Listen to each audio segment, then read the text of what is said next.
Alléluia. Merci Seigneur pour ces temps.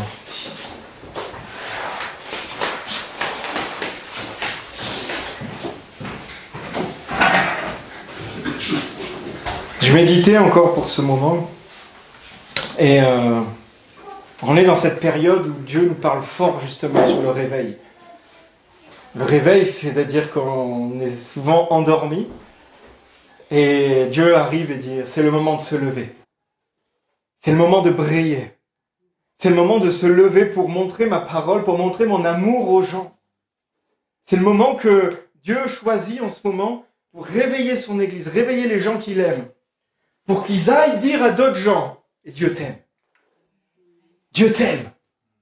Et Dieu est en train de fort réveiller son Église, comme ça. De ranimer ce feu, de ranimer cette passion, pour que le plus de monde, le plus de gens découvrent l'amour de Dieu. Souvent, on a été maladroit dans les églises, on a utilisé des mots où presque les personnes étaient vues comme des choses à gagner, à attraper, évangéliser. C'est comme si on allait convaincre. Moi, je veux convaincre personne. Je suis juste là pour dire Dieu vous aime. Dieu m'aime. Dieu a restauré ma vie. Et en fait, la dernière fois, je méditais et j'ai reçu comme une image. Et cette image, c'était comme si Dieu me disait, vous êtes mes témoins. Dans la parole de Dieu, c'est marqué, vous êtes mes témoins. C'est pas marqué, vous allez convaincre, vous allez essayer de parlementer pour être. Non, il a dit, vous serez mes témoins. À Jérusalem, dans Judée, en Samarie, jusqu'aux extrémités du monde. C'est-à-dire, vous témoignerez de ce que j'ai fait en moi. Nous sommes des témoins. Et dans des mariages, il y a des témoins. Les mariés appellent des gens proches d'eux. On va pas appeler comme témoin celui qui est loin, qui nous connaît pas. On appelle celui qui est proche et qui est témoin de cette union, qui est témoin de cet amour, qui est témoin de ça. Et les témoins, souvent, ils ont le rôle de préparer quelque chose. Les mariés ont leur dress code, leur machin et tout. Ils ont leur plan et le témoin est là pour aider. Et le Seigneur m'a dit, mais en fait, vous êtes mes témoins.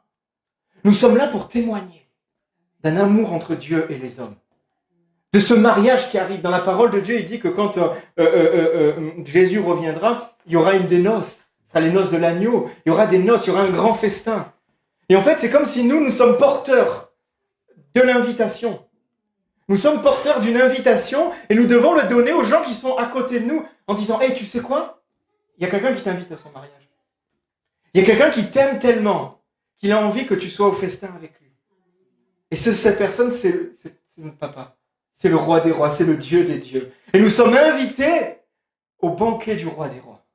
Amen. Au banquet du Dieu des dieux. Et nous, en tant que chrétiens, en tant que témoins, nous sommes appelés à donner ça avec amour aux gens. Et après, les gens, ils en font ce qu'ils veulent. Oui, il accepte ou dit, bon, moi, j'ai pas envie, je préfère... Mais il y a quelqu'un qui t'invite. Il y a quelque chose de formidable qui va se passer. Et il y a un Dieu qui t'aime tellement. Et quelqu'un qui t'aime tellement, qui te tend cette invitation, qui fait, allez, viens aux noces. Amen. Amen. On est tous porteurs de ça. Hein. Et c'est ça, être témoin. Être témoin, c'est aussi dire ce que Dieu a fait dans nos vies, simplement.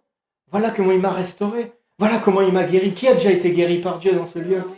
Oh, alléluia. Tellement de mains qui se lèvent, mais gloire à Dieu. Gloire à Dieu. Et c'est ça, témoigner de l'amour de Dieu.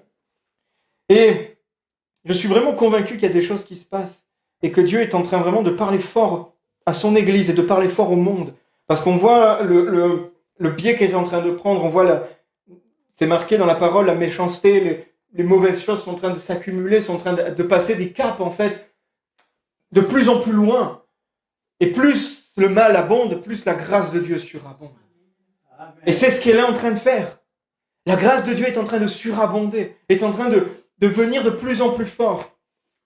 Alors je méditais là-dessus, on va aller, il y a une pastorale dans 15 jours, je crois, c'est ça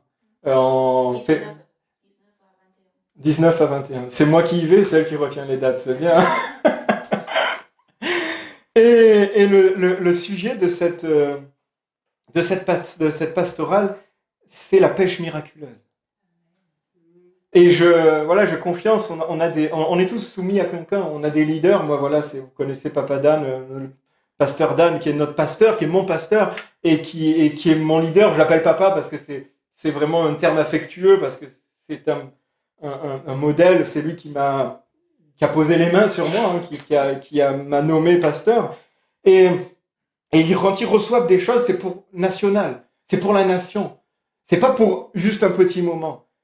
Et là, dans la prière de ça, ils ont reçu ce thème, la pêche miraculeuse. Alors, je suis allé voir les sujets des autres pastorales depuis quelques années. On était à Agen, et à Agen, il allait de lieu en lieu. Jésus allait de lieu en lieu, faisant des miracles, chassant les démons, guérissant les malades, faisant du bien. Jésus allait de lieu en lieu faire du bien. À Nancy, c'était si nous vivons par l'esprit, marchons par l'esprit.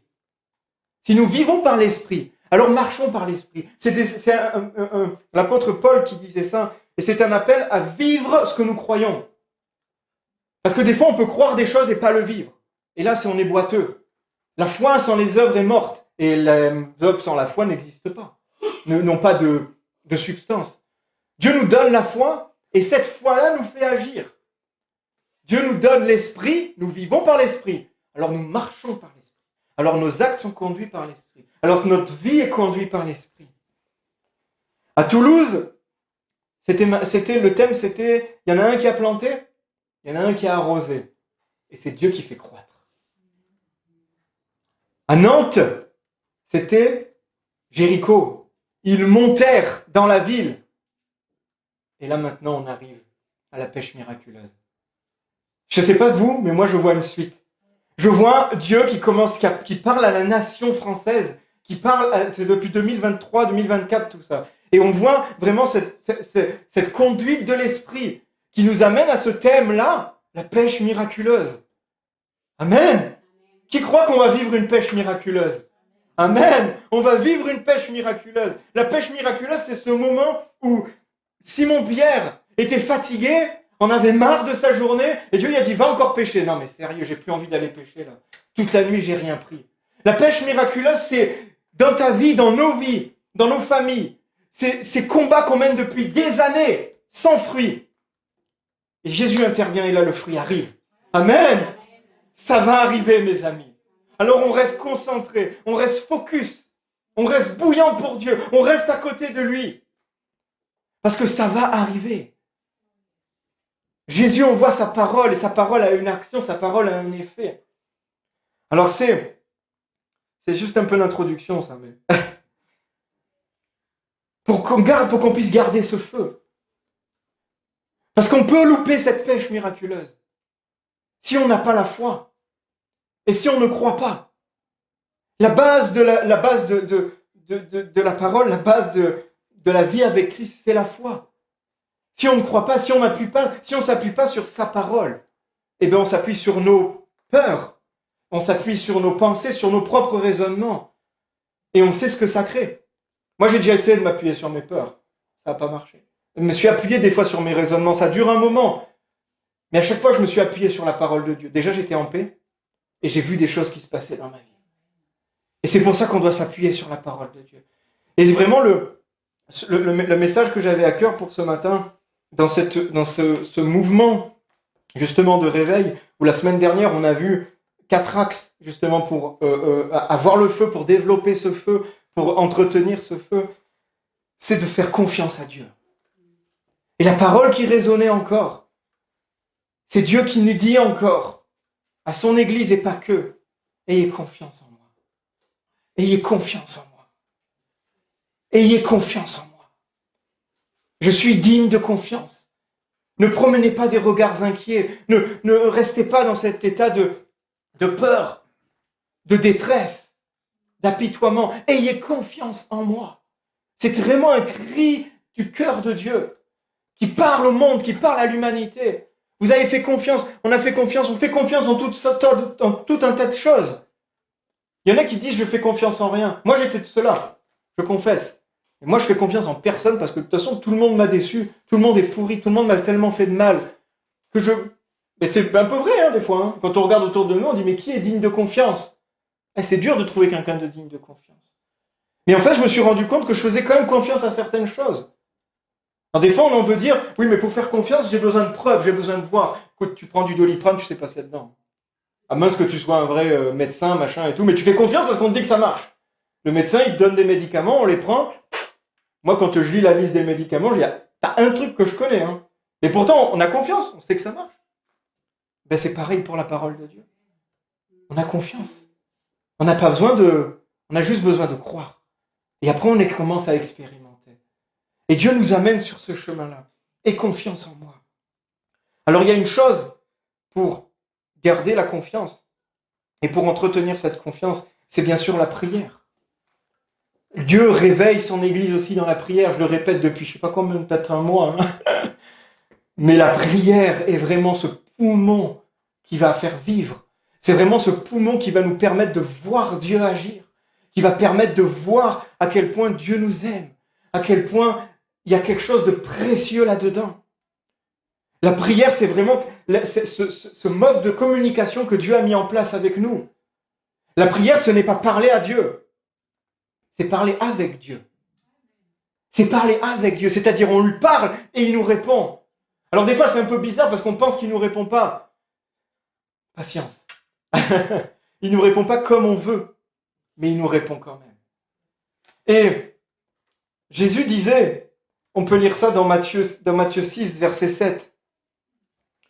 Dans Matthieu 6, verset 7, Jésus disait, quand vous priez, en priant, ne multipliez pas de vaines paroles comme les païens, qui s'imaginent qu'à force de paroles, ils seront exaucés. Ne leur ressemblez pas, car votre Père sait de quoi vous avez besoin, avant même que vous lui demandez. Voici comment vous devez prier. Et là, Jésus nous donne le modèle de prière qui est le Notre Père.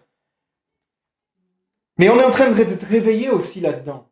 Moi, quand je prends cette parole, des fois, on peut la prendre avec, oui, ça c'est pour les gens qui répètent toujours la même chose. Mais des fois, nous aussi, en tant que chrétiens évangéliques, où on se dit qu'on est des fois un peu, plus...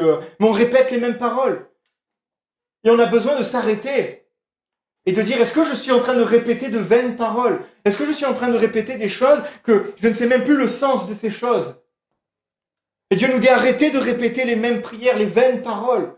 Comme si on croit que si la prière, c'est à force de parler, on récite des choses, c'est ça qui va faire exaucer. Jésus nous dit carrément le contraire. Il dit, c'est les païens qui font ça. C'est des gens qui ne connaissent pas Dieu qui font ça. Mais vous, quand vous priez, et là, il nous a donné le modèle du Notre Père, qui n'est pas une récitation, qui est juste un modèle, qui nous dit, voilà, dans vos prières, ce que vous pouvez dire, ce que vous pouvez développer, les axes de prière. Déjà, vous priez Notre Père, vous priez que Dieu pardonne vos offenses, que Dieu pardonne les autres, c'est tout un cheminement de prière. Et non une récitation qu'on doit dire pas à pas, mot pour mot, tout le temps, et finalement répéter comme un mantra. C'est une autre religion, ça. Je ne critique pas, c'est une autre chose. Mais dans la parole de Dieu, c'est pas ce que Dieu nous demande. Dieu nous demande d'être conscient. La prière, c'est quelque chose qui vient du fond du cœur. C'est quelque chose qui vient toucher le fond de nos entrailles, où on met devant Dieu. Et Dieu sait très bien. Dieu connaît toutes choses. Et là, il nous répond. Je suis en train de lire un livre. Je sais pas où il est là. Le titre, vous comprenez dans quel état d'esprit je suis. Hein. Bouillant, on est dans le feu, ça chauffe. Amen. Et dans ce livre, l'auteur, justement, en parlant d'une vie embrasée, parle bien sûr de la prière. Et il cite pas mal d'auteurs. Et ça m'a tellement béni et touché que je voudrais vous les partager aussi ce matin. Donc il y a A.C. Dixon, qui était un exposant de la Bible. A.C. Dixon, je ne connais pas son prénom, mais voilà. Le nom d'un président. C'est un président? Non, c'est Nixon. C'est pas Dixon, c'est Nixon. presque. C'est son cousin. Il dit, lorsque nous dépendons des programmes, nous obtenons ce que les programmes sont à même de faire. Lorsque nous dépendons de l'éducation, nous obtenons ce que l'éducation peut faire. Lorsque nous dépendons de l'homme, nous obtenons ce que l'homme peut faire. Mais lorsque nous dépendons de la prière, nous obtenons ce que Dieu peut faire. Amen. Amen. Ça, c'est énorme. Et là, on doit se poser la question de quoi je dépends. Est-ce que je fais ma prière religieusement tous les matins, donc je dépends d'une éducation, d'un programme, parce que c'est mon programme. Donc, tu auras le programme, tu auras ce que le programme peut faire, peut-être un petit moment de sérénité, quelque chose de bien, mais tu auras ce que le programme peut faire. Ou alors est-ce que tu mets ton cœur dans la prière, avec tes tripes, avec tout ce que Dieu, et là tu obtiendras ce que Dieu peut faire. Waouh, et là ça change. Chadwick, lui on le connaît un peu plus, Samuel Chadwick, dit « La seule obsession du diable est d'empêcher les chrétiens de prier. Il ne craint aucunement les études. Il ne craint aucunement le travail. Il ne craint aucunement la religion dépourvue de prière. Il se moque de notre labeur, de notre sagesse, mais il tremble quand nous prions. Mais il tremble quand nous prions. » Alléluia. Allez, encore un. Non, deux même. Peut-être, oui, deux. Max Lucado dit « Quand nous travaillons, mais quand nous prions, Dieu travaille. » Amen. Quand nous travaillons. Quand vous êtes au bureau, vous êtes au bureau. Quand vous êtes... Et quand nous prions, là, on laisse Dieu travailler. Waouh. Aujourd'hui, l'Église n'a pas... Alors là, ça, c'est un autre. C'est Boons. On connaît aussi, mais je ne sais plus comment ça se prononce. Hein? Adani. Danny Boone. Non, c'est ça. Non, c'est un autre.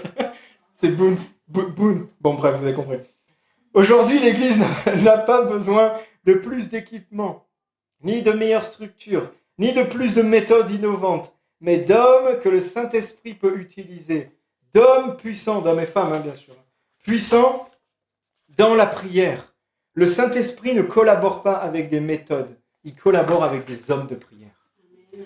Amen. Là, on voit l'importance. L'importance de cette prière, l'importance de cette communion, l'importance de cet engagement qu'on va mettre dedans. Et des fois, quand on fait notre journée, quand on entend même des messages comme ça, où il y a des gens qui disent il faut se mobiliser dans la prière, on va être là et on va se mettre dans un agenda et on va dire je vais essayer de faire rentrer la prière dans ma semaine. Essaye de faire rentrer ta semaine dans la prière. Essaye de renverser la chose.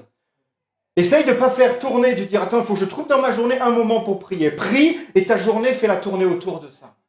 Et là, on se positionne différemment. Et je ne dis pas de prier 2 heures par jour, parce que moi, je ne prie pas 2 heures par jour, hein, je m'endors au bout d'un moment, qu'est-ce que tu... Non, mais Paul dit, soyez en prière constante. Ça veut dire dans une attitude, ça veut dire toujours avec l'esprit ouvert pour parler à Dieu, pour être avec Dieu. Et des moments aussi où retire-toi dans ta chambre, comme disait le Seigneur. Mets-toi à part, et là passe un moment à part. Mais c'est pas la journée, c'est pas la prière qui doit s'adapter à nos journées. C'est l'inverse. C'est on décide de prier, on se met dans une attitude de prière, et là notre journée tourne autour. Amen. Annelise avait toujours un combat.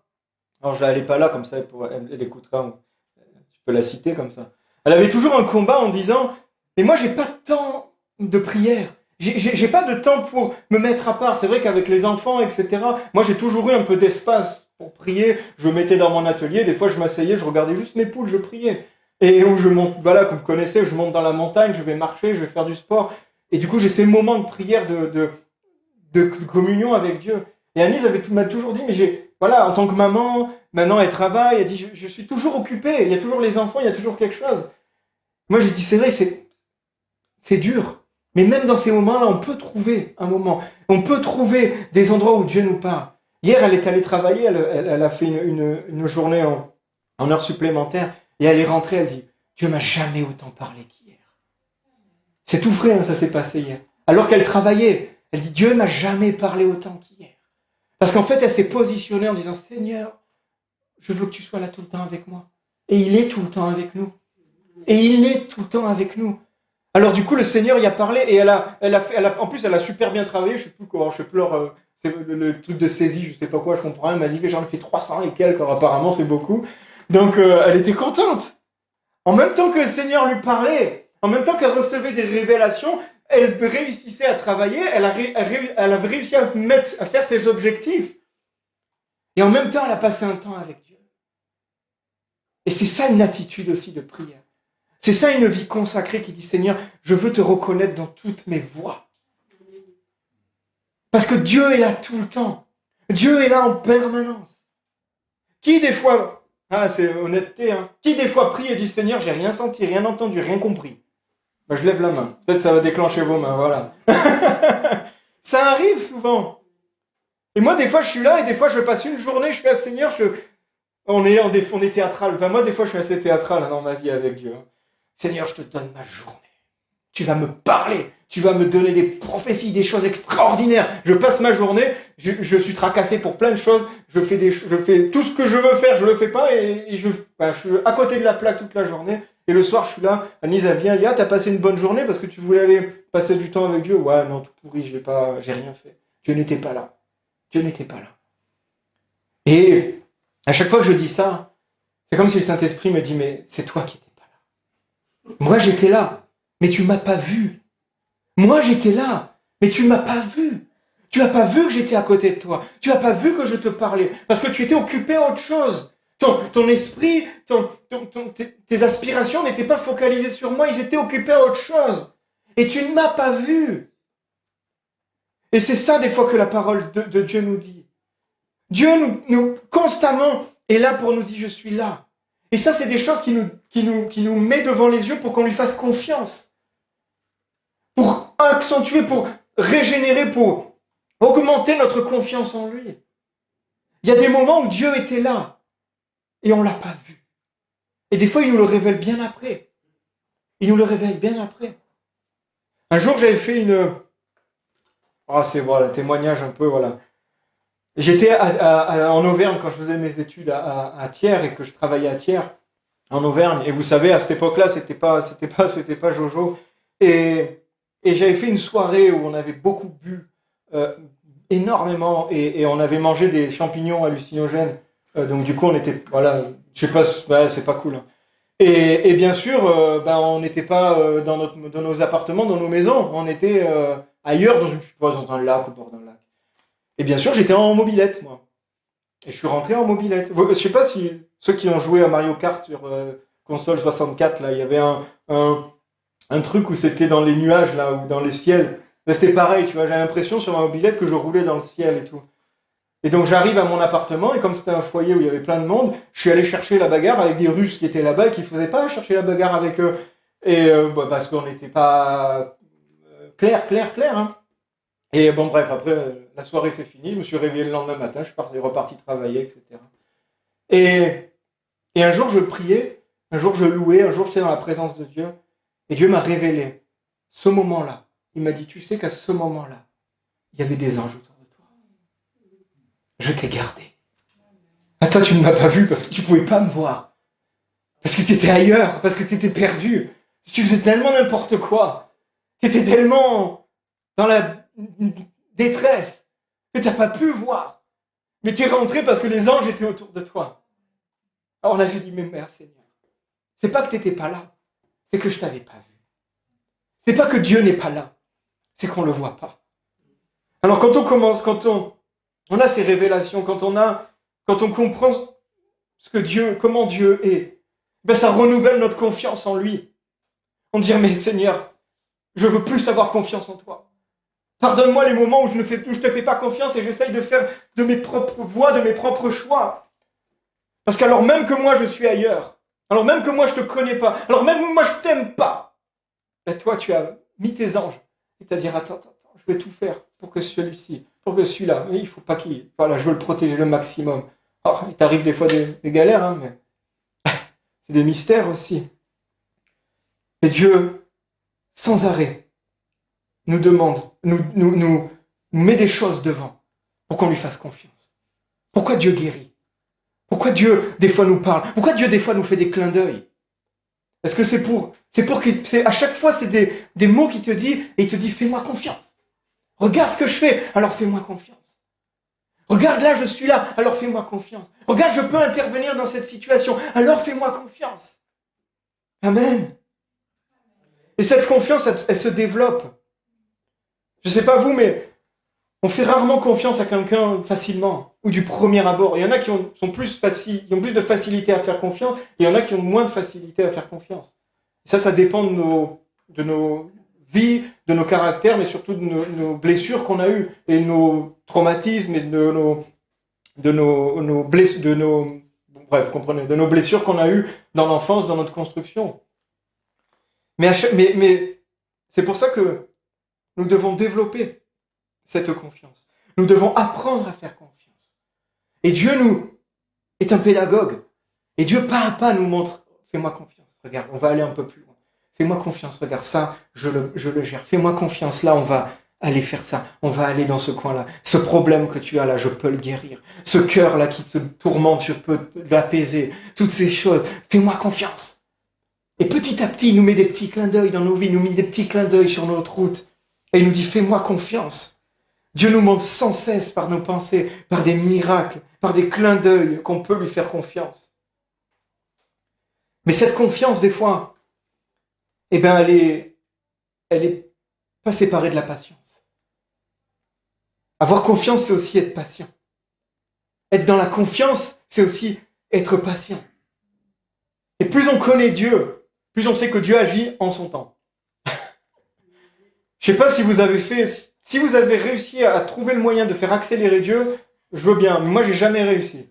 Dieu a toujours fait ce qu'il a voulu, au temps où il a voulu. Et merci Seigneur parce que c'était le meilleur. Parce qu'avant c'est trop tôt et après c'est trop tard. Mais à chaque fois Dieu a agi au bon moment. Et ça, on peut voir ça dans la parole de Dieu. On peut voir deux hommes. Dans la parole de Dieu, on peut voir Saül, le roi Saül, et le roi David. Le roi Saül, il a manqué de confiance en Dieu. Il a manqué de foi. Il a manqué d'obéissance aussi. Mais en fait, il a eu peur. Et on peut lire ça dans 1 Samuel. C'est 1 Samuel, verset 13. J'ai le portable, le truc qui va s'éteindre. On va vite chercher. Alléluia. 1 Samuel, verset 13. Chapitre 13, pardon, verset 8. 1 Samuel, chapitre 13, verset 8. Pourquoi je me suis trompé de truc. C'est ce moment où avant c'était très codé. Il y avait les sacrificateurs, il y avait les prêtres. Tout le monde ne faisait pas n'importe quoi. Tout le monde n'était pas, comme la parole de Dieu maintenant dit, sacrificateur. Il y avait des règles. Et le roi Saül campait à un endroit et devait attendre l'arrivée du prophète Samuel pour qu'il bénisse, pour qu'il fasse les offrandes à Dieu et pour qu'il y ait l'approbation de Dieu. Et Samuel tardait. Samuel n'arrivait pas. Et en fait, dans le peuple, il commençait à avoir si on lit le haut, vous pouvez lire après le haut, il y avait une peur dans le peuple. Le peuple commençait à avoir peur parce qu'ils voyaient les ennemis en face s'organiser et eux disaient mais qu'est-ce qu'on fait, qu'est-ce qu'on attend? Alors ils commençaient à faire n'importe quoi, à se cacher, à partir à droite, à gauche. Et là le roi il commençait à avoir peur. Alors c'est marqué au verset 8, il attendit 7 jours selon le temps fixé par Samuel, mais Samuel n'arrivait pas à Gilgal et le peuple se dispersait loin de Saül. Ça partait un peu en vrille. Alors Saül dit amenez-moi les holocaustes et les sacrifices d'action de grâce. Et il offrit l'holocauste. Comme il achevait d'offrir l'holocauste, voici Samuel arriva. C'est pas cool, hein, parce qu'il décide de ça et là il arrive. Je ne vais pas arriver une heure plus tôt, j'aurais m'aurais évité de faire une bêtise. Bref, des fois il y a des fois c'est un peu comique, mais bon, c'est dramatique. Mais Samuel arriva et Saul sortit au devant de lui pour le saluer. Samuel lui dit qu'as-tu fait? Saul répondit, lorsque j'ai vu que le peuple se dispersait loin de moi et que tu n'arrivais pas au temps fixé et que les Philistins étaient assemblés, je me suis dit, les Philistins vont descendre contre moi à Gilgal, et je n'ai pas imploré l'Éternel. Alors je me suis fait violence et j'ai offert l'holocauste. Je me suis dit, j'ai cru, j'ai eu peur. J'étais pas en confiance. Alors j'ai pris les devants, alors j'essaie de forcer la main. Et là Samuel dit, tu as agi en insensé, Tu n'as pas observé le commandement que l'Éternel, ton Dieu, t'avait donné. L'Éternel aurait affermi pour toujours ton règne sur Israël. Et maintenant, ton règne ne durera point. L'Éternel a choisi un autre homme selon son cœur. Et l'Éternel l'a destiné à être chef de son peuple, parce que tu n'as pas observé ce que l'Éternel t'avait commandé. Waouh, la sentence est rude, hein. Mais, merci Seigneur, il y a la grâce, c'est un peu moins rude de l'autre temps, mais la sentence était rude. Et en fait, il n'a pas eu confiance. Il a eu peur. Parce que ça tardait. Parce qu'il ne voyait pas les choses arriver. Et des fois, on peut perdre confiance en Dieu parce que dans nos vies, il y a tellement de choses. Le combat, il est tellement long. On l'a tellement prié longtemps. On a tellement espéré longtemps que, bon allez, je récupère le volant, Seigneur. Je t'ai dit, je te donne ma vie, mais je la récupère. Pendant un moment, après je te la redonne. Ah, ça marche pas comme ça. Ça marche pas comme ça. Et là, Dieu, il a dit non. Ça, c'est pas un cœur. Donc, il a choisi David. Quand Samuel dit ça, c'est que c'est David après que Dieu a choisi.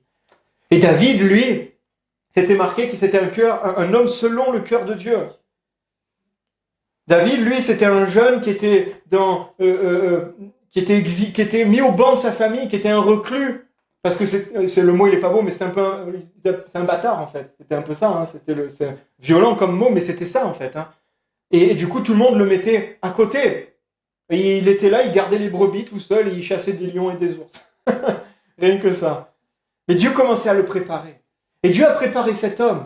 Samuel est venu, il l'a oint. C'est-à-dire, il a mis l'huile sainte sur son visage, sur son front, sur sa tête, et il l'a désigné comme roi. Mais David n'est pas devenu roi tout de suite. Il est allé au service d'un autre roi, du roi Saül. Et si on lit dans la parole, ça a été terrible pour David. Parce que David a été pourchassé par Saül, parce que Saül était devenu fou. Parce qu'il avait perdu justement ça, à force de ne pas faire confiance en Dieu, à force de faire confiance en ses émotions, à sa peur, à toute sa chair qui nous fait faire des bêtises. Il a vraiment décabané. Hein. Il a fait des trucs incroyables. Et il voulait tuer David. Il voulait tuer David. Et alors là, David a fui jusqu'à se retrouver dans une grotte.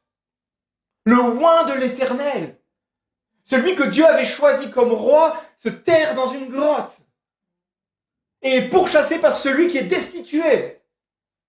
Mais pourtant, David n'a jamais perdu la confiance, n'a jamais perdu l'espoir. Et a dit toujours, ce n'est pas moi qui dois me faire vengeance, c'est pas moi qui dois faire justice, c'est l'Éternel qui me fera justice. Et un jour, alors que Saül passait, je paraphrase parce que si on lit tout, là, on en a pour tout. Un jour que Saül passait, David est arrivé, il a coupé un pan de son manteau et est parti. Et Saül n'avait même pas vu.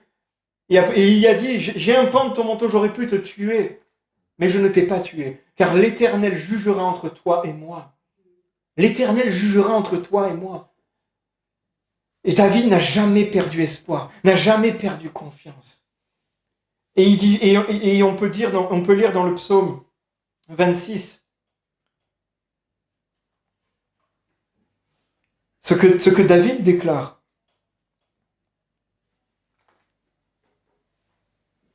Dans le psaume 26, c'est... J'aime bien le titre qu'ils ont donné, c'est « Chez le Seigneur, je me sens en sécurité ». Chez le Seigneur, je me sens en sécurité. De David, rends-moi justice éternelle, car je marche dans l'intégrité, je me confie en l'Éternel, je ne chancelle pas. Sonde-moi, Éternel, éprouve-moi. Fais passer au creuset mes reins et mon cœur, car ta grâce est devant mes yeux, et je marche dans la vérité. Je ne m'assis pas avec les hommes faux, et je ne vais pas avec les gens dissimulés. Je hais l'assemblée de ceux qui font du mal. Je ne m'assieds pas avec les gens méchants. Je lave mes mains dans l'innocence, et je vais autour de ton autel, ô Éternel, pour éclater en action de grâce et raconter toutes tes merveilles. Éternel, j'aime le séjour de ta maison, le lieu où la gloire habite. N'enlève pas mon âme avec les pécheurs, ma vie avec les hommes de sang, dont les mains sont criminelles et la droite pleine de présents. Moi, je marche dans l'intégrité. Délivre-moi, aie pitié de moi. Mon pied est ferme dans la droiture. Je bénirai l'Éternel dans les assemblées. Là, David déclare à quel point Dieu lui fait justice et à quel point c'est en Dieu qu'est sa sécurité. Ce n'est pas à lui d'aller chercher, ce n'est pas à lui d'aller dire « Ah, mais non, aie confiance, aie confiance ». On peut lire aussi dans le psaume 37.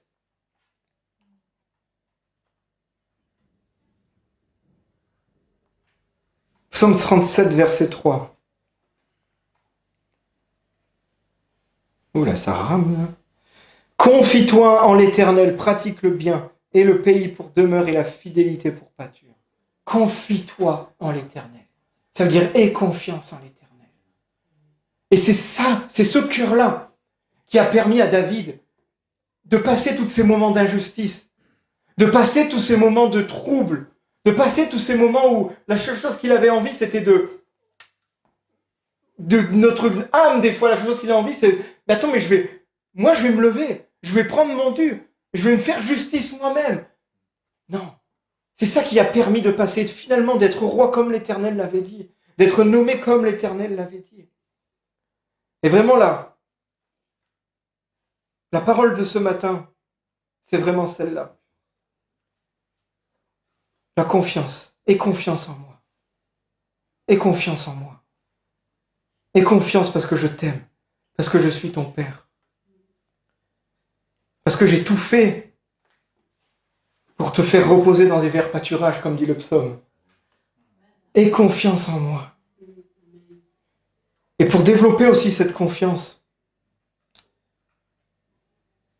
une des choses fondamentales, et David l'a dit, c'est la reconnaissance. Et je l'ai dit au début, reconnaître Dieu dans toutes ses voies. Reconnaître qu'il est présent. Plus on va reconnaître Dieu, plus on va être reconnaissant, plus on va le mettre dans toutes nos voies, plus on va voir qu'il est là. Et plus on voit qu'il est là, plus on lui fait confiance. C'est de la logique en fait, quelque part. Si on manque de confiance en Dieu, eh bien on va essayer de plus le louer, de plus reconnaître ses bienfaits, de plus se rappeler ses bontés, et de le reconnaître dans chacune de nos voies, et de le positionner dans chacune de nos actions, dans chacun de nos moments. Le Proverbe 3, Proverbe 3, verset 6, nous dit, je l'ai pas, tu peux le lire? Moi aussi, je galère, il rame un peu. Reconnais-le dans toutes tes voies et il aplanira tes sentiers. Amen. Reconnais-le dans toutes tes voies. Reconnaître quelque chose, ça veut dire ouvrir les yeux sur quelque chose qui est réel, sur quelque chose qui est visible, sur quelque chose qui existe. Ce n'est pas mets-le, c'est reconnais-le. Reconnais qu'il est là. Et applique. Et marche avec lui, et marche avec ta foi, et marche avec ses paroles. Reconnais-le dans toutes les voies. Alléluia. On va finir par Colossiens 3. Ah, je te dis pas les versions à chaque fois, je suis désolé. Ouais. Je m'amuse un peu, je vais passer plusieurs versions. C'est bien, ça permet de mieux comprendre aussi. Une chose dont on a cruellement besoin et qui nous torture, c'est le manque de paix.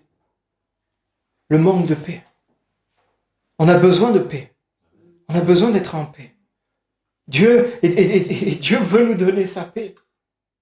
Dieu, Jésus a dit, je vous laisse ma paix. Je vous laisse, je vous donne ma paix. Je ne vous donne pas comme le monde donne. Je vous laisse. Ça veut dire qu'elle est là. Et c'est à nous de s'en saisir. Et l'apôtre Paul disait que la paix de Christ, alors là je suis en second, je suis Colossiens 3, Caméla en parole vivante, elle est pas mal en parole vivante.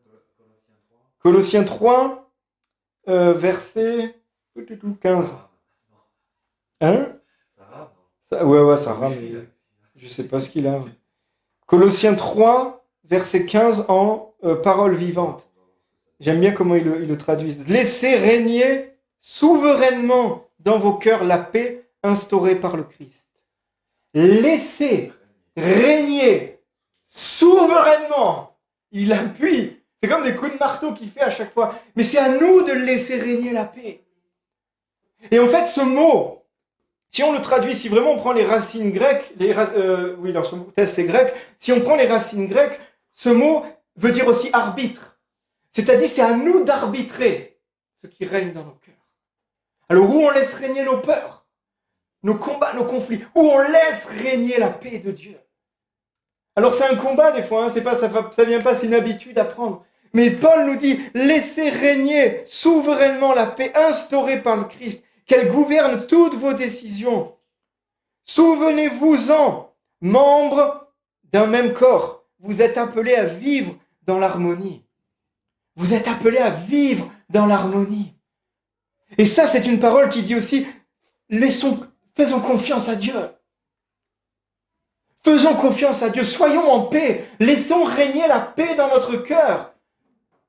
Faisons-lui confiance. Et enfin, c'est marqué, apprenez enfin à vous montrer reconnaissant.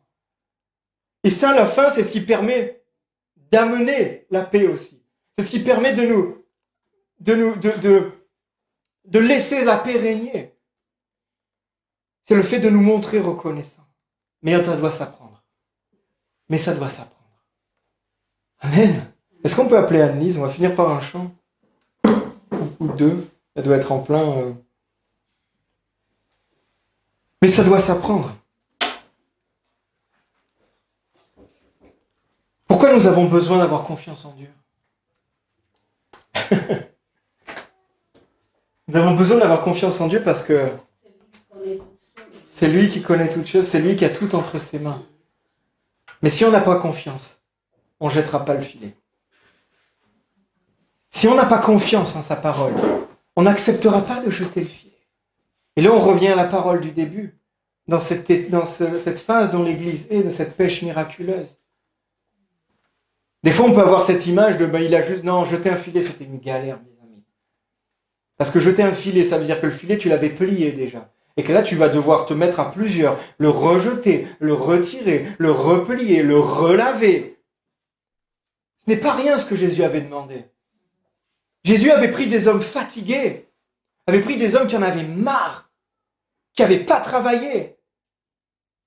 Et pas travailler, c'est comme si tu pars toute la nuit, tu rentres et tu n'as rien à donner à manger à tes enfants. Tu n'as rien à donner à manger à ta femme. Ta maison est pauvre. Parce que tu n'as pas attrapé de poisson, ça marchait comme ça avant. C'est comme si toi, tu rentres de ton travail, tu n'as plus un sou. Tu n'as rien gagné parce qu'on ne t'a pas payé. Et quelqu'un te dit, retourne travailler. Non, mais sérieux, non, là, je vais tout donner. Désolé, mais là, pas envie, quoi. Et pourtant, c'est cette fois-là où les filets ont été tellement remplis, tellement gros, qu'il y en avait après pour te nourrir. Ça a permis de nourrir pendant longtemps, ça l'a permis de partir avec Jésus aussi. Il y a tout un enseignement à faire sur ça qui est énorme. Et là, Dieu veut nous dire ce matin, il y a des choses pour lesquelles on a prié, Église. Il y a des choses pour lesquelles vous avez prié chacun en tant qu'individu. Ça fait longtemps qu'on l'attend. Ne perds pas espoir. Ne perds pas espoir. Regarde, Dieu va te donner une parole. Rejette ton filet. Alors on dit, mais moi si j'entends ça, je vais le faire. Mais des fois, c'est beaucoup plus subtil que ça. On est fatigué avec cette personne, on a trop prié pour cette personne. Dieu dit, vas-y, prie encore une fois. Tu verras. Il y a quelque chose qui a changé. Prie encore une fois. Vas-y, va encore voir cette personne. Va encore laisser une chance. Va pardonner. Va là où tu es fatigué. Va encore donner une fenêtre.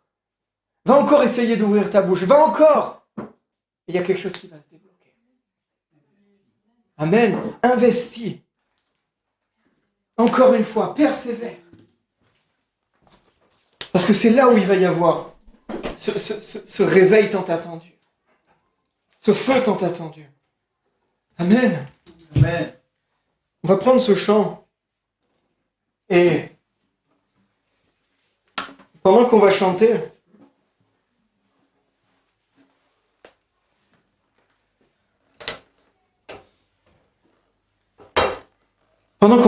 on va aussi, chacun pour nous-mêmes, laisser nos fardeaux à Dieu. essayer de marquer par quelque chose un acte dans nos cœurs, qui bien sûr doit être suivi après d'actes concrets. Et des choses qui nous font souci. Des choses qui nous tiennent encore. Des choses qui sont là dans nos vies et qui sont comme une angoisse, qui sont comme une peur. Et on dit, Seigneur, je te fais confiance pour ces choses-là. Je te fais confiance pour mes enfants. Je te fais confiance pour mon travail. Je te fais confiance pour ma famille, Seigneur. Je te fais confiance, Seigneur. Je te fais confiance, Seigneur, parce que tu vois, je navigue dans ce monde sans but. Je ne sais pas réellement qui je suis. Et je cherche mon identité. Seigneur, j'accepte de te faire confiance. Je veux recevoir ta paix. Et la parole de Dieu dit, cherchez premièrement le royaume de Dieu. Cherchez premièrement Dieu. Cherche premièrement Jésus. Et tout le reste te sera donné par-dessus. Ce sera donné. Ce sera offert. Merci Seigneur, parce que Dieu ne veut pas que tu restes en statu quo. Ne veut pas que tu demeures là où tu es, embourbé peut-être, ou là où on a du mal à se sortir, ou il veut t'amener au-delà. Il veut t'amener au-delà. Il veut te faire voir ses merveilles. Il veut te faire voir ses merveilles. Jérémie 33, verset 3 dit, « Invoquez l'Éternel, et il vous révélera des choses extraordinaires et des choses cachées. » Ah, ce matin, on t'invoque, Seigneur. On te fait confiance, Seigneur, pour toute notre vie, Seigneur Jésus. Merci, on veut marcher sur ta parole. On veut marcher avec ta parole. On veut marcher avec ce que tu dis. On ne veut plus marcher avec nos soucis, avec nos peurs, avec ce qui nous lie, Seigneur. On veut marcher selon ta parole à toi. Merci, Seigneur, parce que tu nous amènes par-delà les eaux. Seigneur, oh, avec toi, on a peu d'appui. Avec toi, on peut avoir peur comme les disciples dans la barque. Mais tu es là. Tu es avec nous. Et dans l'inconnu, j'avance. Tu me révèles ton amour alors que j'avance dans ce mystère. Oh, tu te révèles, Seigneur. Alors j'invoquerai ton saint nom et je porte mes yeux vers l'horizon, Seigneur. Malgré les tempêtes, Seigneur, tes bras abriteront mon âme. Seigneur, je t'appartiens, Jésus. Tu es mien. Alléluia. Tu m'appelles par-delà des eaux, dans l'inconnu, qu'un appui. Et tu te révèles dans ce mystère, dans ma vie, ma foi demeure. Oh, j'invoquerai. Et j'invoquerai ton saint nom, portant mes yeux vers l'horizon. Dans la tempête, tes bras abriteront mon âme. Je t'appartiens, et tu es mien.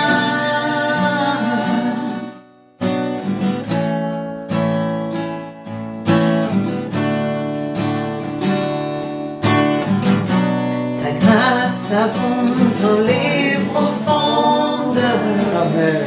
Sa main puissante me guidera. Quand mes pieds tremblent et la peur m'inonde, tu es présent, tu ne faillis pas. et j'invoquerai ton saint nom.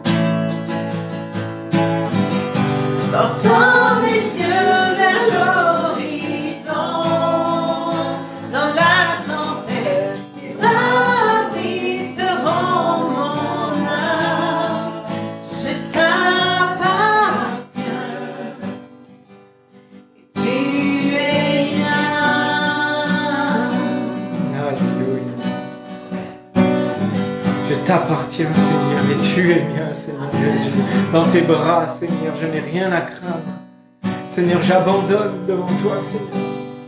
Tous mes soucis, Seigneur Jésus. Tout ce qui me tracasse, Seigneur. Je ne veux plus les porter parce que tu as dit que c'est toi qui les avais pris à la croix, Seigneur. Je veux me concentrer sur toi, Jésus. Te reconnaître dans toutes mes voies, Seigneur. Te placer au centre de toute ma vie, Seigneur. Parce que tu m'appelles au-delà des eaux. Seigneur, tu m'appelles à vivre des choses merveilleuses, à vivre des miracles, Seigneur, à voir des gens guéris, Seigneur, à voir des âmes restaurées, Seigneur, à voir des merveilles que toi seul peux faire, Seigneur. Tu ne m'appelles pas à une vie petite, mais tu m'appelles à une vie pleine de gloire. Amen. À une vie où chaque matin je me réveille, je me dis, oh Seigneur, quelle merveille tu vas encore mettre devant mes yeux. Amen. Oh Seigneur, quelle beauté tu vas encore me révéler. Oh Seigneur, quelle parole encore tu vas faire battre mon cœur. Oh Seigneur Jésus. Merci Jésus. Merci Jésus. Oh, apprends-nous à marcher sur l'eau. Seigneur, repousse les limites de notre foi, Seigneur. Nous ne voulons pas que notre foi soit limitée, Seigneur. Nous voulons que notre foi, Seigneur, aille au-delà de tout ce qui peut être même dans la limite du possible, Seigneur. Apprends-nous, Saint-Esprit. Apprends-nous, Saint-Esprit. Saint-Esprit, repousse les limites de ma foi. Apprends-moi à marcher sur l'eau. Peu importe où tu m'appelles.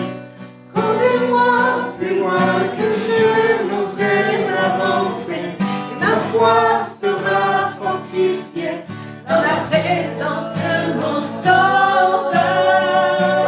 Saint-Esprit, repousse les limites de ma foi. Apprends-moi à marcher sur l'eau. Peu importe où tu m'appelles. Conduis-moi plus loin que je n'oserais m'avancer. Et ma foi sera fortifiée dans la présence de mon Sauveur. Saint-Esprit. Saint-Esprit, repousse les limites de ma foi. Apprends-moi à marcher sur l'eau. Peu importe où tu m'appelles. Conduis-moi plus loin que je n'oserais m'avancer. Et ma foi sera fortifiée dans la présence de mon Sauveur.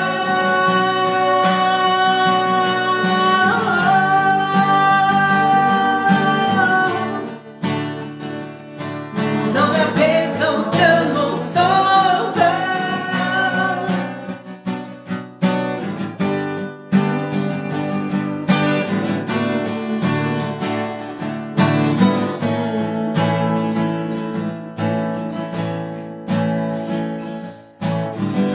Saint-Esprit, repousse les limites de ma foi. Apprends-moi à marcher sur l'eau. Peu importe où tu m'appelles.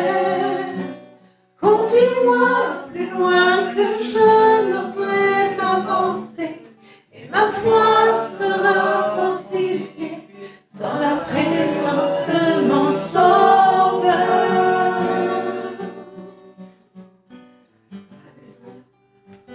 Mon Sauveur. Merci, Seigneur. Conduis-moi, Seigneur. Nous voulons aller plus loin, Seigneur, avec toi. Nous voulons aller plus loin avec toi, Seigneur. Merci, Seigneur. Mon Sauveur. Merci, Seigneur. Quand continues à nous parler, Jésus. Tu continues à guérir, Seigneur Jésus. Amen. Tu continues à envoyer tes paroles de vie, tes paroles d'espérance, Seigneur, qui nous font marcher, Seigneur, la tête haute, le cœur rempli, plein d'espérance et plein d'amour. Oh Jésus, j'invoquerai ton Saint-Nom.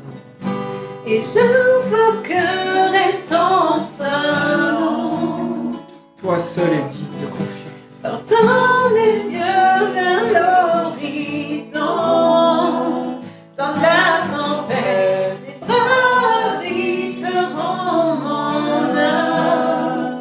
Je t'appartiens et tu es mien.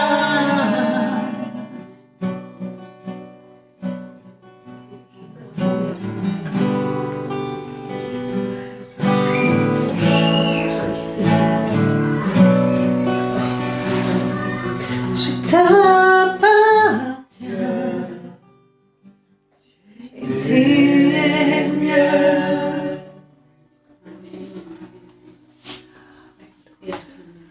Amen, amen.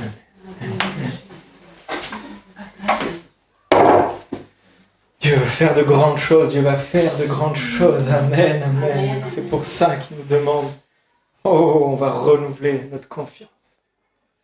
On va mettre encore plus notre confiance en toi. Et confiance. Amen.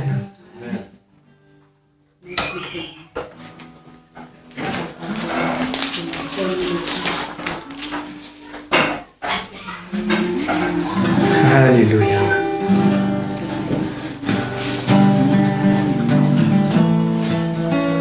On finit par ce dernier chant. Mon Père a créé l'univers. Alors je peux lui faire confiance. Amen. Il tient tout dans sa main. Mon Père connaît toutes mes peurs, toutes mes faiblesses. Il connaît tout, il sait tout. Alors je peux complètement m'abandonner à lui. Parce qu'il m'aime. Il m'aime tellement. Je suis tellement précieux pour lui. Amen. Ce chant a été écrit par un père qui veillait son fils ou sa fille, je ne sais plus, son fils, qui était autiste et qui faisait des cris de terreur, c'est ça? Et qui se blessait, qui faisait... Ah, vous imaginez. Et il ne savait plus quoi faire. Il ne savait plus comment le protéger. Il ne savait plus comment l'aider. Et un jour, Dieu lui a dit, mais je m'occupe de lui. Je suis son père. Je l'aime. Je connais toutes vos soucis, je connais toutes vos souffrances. Appuie-toi sur moi. Et à ce moment-là, il a commencé à prier différemment. Il a commencé à voir les choses différemment. Il a commencé à vraiment remettre la vie de son fils entre les mains de Dieu. Et tu m'arrêtes si je me trompe, mais... Et son fils a pu rejoindre une école. A pu être guéri de tout un tas de choses. Parce que Dieu était là. Parce que son père l'aimait. Parce que son père était là pour lui. Amen. Alors tu peux lui faire confiance. Ton père a créé l'univers. Ton père tient ta vie dans sa main. Oh. Mon père a créé l'univers. Mon père tient ma vie dans sa main. Quand j'ai peur, c'est bien lui qui accourt. Si je perds pied, c'est bien lui qui me porte. Mon père a créé l'univers.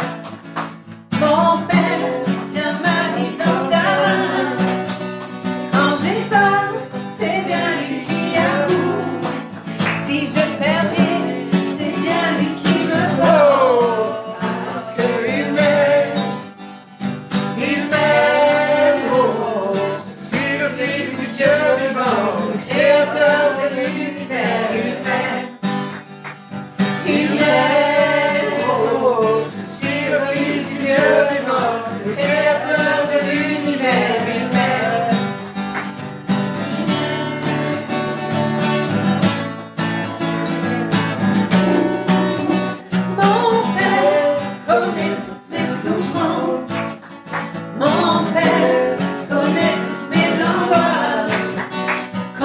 crie, il déploie son armée. Oh. Et si je pleure, c'est bien lui qui me porte. Mon Père connaît toutes mes souffrances. Mon Père connaît toutes mes angoisses. Quand je crie, il déploie son armée. Et si je pleure, c'est bien lui qui me porte. Parce qu'il m'aime, il m'aime. Je suis le fils du Dieu vivant, le créateur de l'univers. Il m'aime. Je suis le fils du Dieu vivant, le créateur de l'univers. Il m'aime. Il m'aime. Je suis le fils du Dieu vivant, le créateur de l'univers. Il m'aime. Il m'aime. Il m'aime. Il m'aime. Il m'aime.